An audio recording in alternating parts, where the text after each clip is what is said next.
প্রায় 40 জনের মধ্যে বিদেশে চিকিৎসার জন্য পাঠানোর ব্যবস্থা হয়েছে। এদেরকে কার্ড দেওয়া হয়েছে। জুলাই আগস্টে যারা নিজেদের জীবন উৎসর্গ করেছেন, আহত হয়েছেন, তাদের প্রতি আমাদের শ্রদ্ধা এবং যারা জীবনে উৎসর্গ করেছেন তাদের বিদায়াতের কামনা করছি। এই গভর্নমেন্ট আসার পরে স্বাস্থ্য মন্ত্রণালয় অন্যান্য মন্ত্রণালয়ের সাথে সম্মিলিতভাবে আহত এবং নিহতদের জন্য সবচেয়ে বেশি কাজ করেছে। আহতদের সংখ্যা 15,000-এর মতো এবং এদেরকে কার্ড দেওয়া হয়েছে। প্রাথমিক পর্যায়ে আপনি জানেন প্রায় 40 জনের মধ্যে বিদেশে চিকিৎসার জন্য পাঠানোর ব্যবস্থা হয়েছে।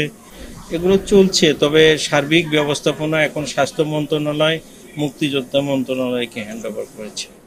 দেশের সর্বত্র প্রায় একই রকম দৃশ্য, যে ধরেন হাসপাতালের যে চিকিৎসা ব্যবস্থাপনা তার তুলনায় রোগীর সংখ্যা অনেক বেশি। প্রকৃতপক্ষে যে জনবল দরকার সে তুলনায় আমাদের অনেক ঘাটতি রয়েছে। স্ট্যান্ডার্ড অনুপাত হলো যে একজন ডাক্তারের এগেইনস্টে 3 জন নার্স থাকার কথা, আমাদের সেটা উল্টা।